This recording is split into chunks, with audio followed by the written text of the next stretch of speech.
Welcome back to Let's Go Design. Now, last time you guys got to see a little bit of 2D sketching and importing that into SOLIDWORKS. You also had a chance to vote on the extra components that we could include in the design. By a landslide, the extra work table was the winner. So in this episode, we'll incorporate that feature along with some other great features you guys have mentioned to me on the website. We'll take a look at prototyping right here in the studio. And of course, we'll do some detailed CAD work inside SOLIDWORKS. But first, let's go take a look at some components. All right, we're tasked with building the ultimate CAD chair. Obviously, we need to start with a chair. One of the suggestions came in online from Alan. He wants to see a 3D Connexion controller built into the handrest.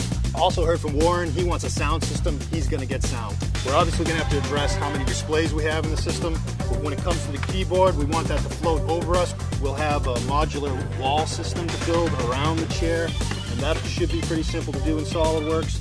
Enough with the components, let's get back inside the studio and start mocking up this design. All right, let's talk prototypes. Now this is a model that came out of a rapid prototyping machine. The model was done in SOLIDWORKS and then that file was sent over to the machine to print it out. But the dome structure's got me concerned. It's going to be expensive. I can just tell looking at it. But this guy is a foam core model. It was done by hand and obviously is a radical shape. Another foam core model that we've done here is a kind of just a cube shape. Now, it took 30 minutes just to make this one model. If I have any sort of changes, I would have to make this model all over again. All right, so here we are back in SOLIDWORKS, and I can spend a lot more time in the design than I have to just building one concept.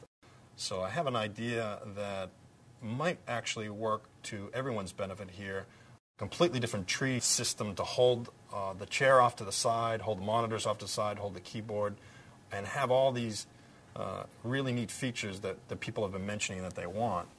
Look how cool that is. It's already found the center point. I could never try to attempt that in 2D. I wouldn't even know where to begin. One of the really cool things inside SOLIDWORKS is something called collision detection or interference detection. It'll communicate back to me whether my parts are already interfering. As I move parts, it'll tell me if we have a collision. That's awesome. All right, here we are inside SOLIDWORKS PhotoView 360. It's a tool for making photorealistic renderings.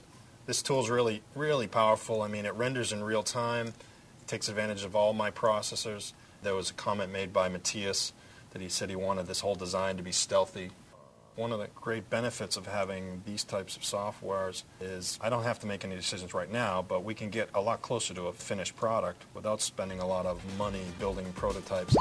All right, I'm really happy with the progress we've made so far. The next step are monitors. Do you guys want one large monitor or do you want 3 small monitors?